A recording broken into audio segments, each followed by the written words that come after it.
এই মুহূর্তের সবচেয়ে বড় খবর, এই মুহূর্তের বিগ ব্রেকিং যে খবর আমরা জানতে পারছি সেই আপডেট আপনাদেরকে দেওয়ার চেষ্টা করছি।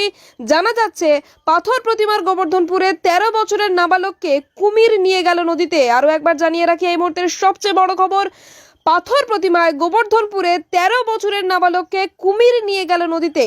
পেটের জ্বালা বড় জ্বালা, অভাবের তাড়নায় মানুষ কি না করে। দক্ষিণ চব্বিশ পরগনা জেলার পাথর প্রতিমা ব্লকের জি প্লট গ্রাম পঞ্চায়েতের গোবর্ধনপুর কোস্টাল থানা এলাকায় নদীতে দুন ফেলতে গিয়ে কুমিরের পেটে গেল 13 বছরের নাবালক। নাবালকের নাম মানিক ভোক্তা, বাবার নাম হুকুম ভোক্তা, বাড়ি সত্যদাসপুর এলাকায়। ইতিমধ্যেই গোবর্ধনপুর কোস্টাল থানার পুলিশ, বড় দপ্তরের কর্মীরা এবং শাসক দলের অঞ্চল সভাপতি শেখ নূর ইসলামের ব্যবস্থাপনায় লঞ্চ এবং ট্রলার নিয়ে নদীতে খোঁজ শুরু হয়েছে।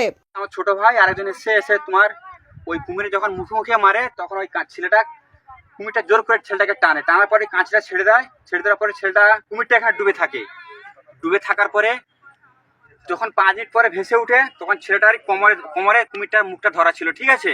তখন পাটা আর মাথাটা এক জায়গায় ছিল। তারপরে যখন কুমিরটা এখানে ডুবে যাওয়ার পরে 5 মিনিট পরে কুমিরটা কিছুটা দূরে গিয়ে উঠে, তখন ছেলেটা সাথে নেই, ছেলেটা কাছে ছিল না।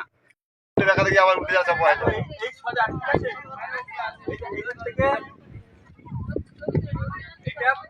এইখানে কুস্তি করেছে, এইখানে ফার্স্টে ধরছিল ছেলেটাকে। কি আর বলবো, পুরো এই জায়গাটা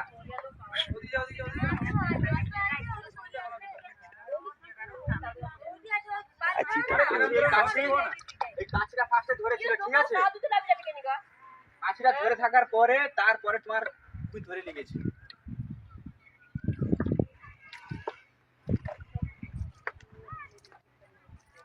কতক্ষণ লড়াই হয়েছে? পুরো 5-7 মিনিট।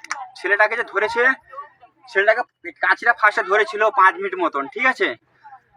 যখন ঘুমিয়ে চাইলি আমার এটা তখন গাঁ ফেলতে আসছে, আমি তখন খাই দেয় কিন্তু মিছি, তখন আমার বেটা আসছে গাঁ ফেলতে। আমি বলছি যাও নিচে বাচ্চাগুলোর সাথে বাড়ি আসছি। আর তখন আমি এখন আসছি, খবর টবর পাই কি এখন খোঁজ খবর লিখছি, এখন পাওয়া যাচ্ছে না।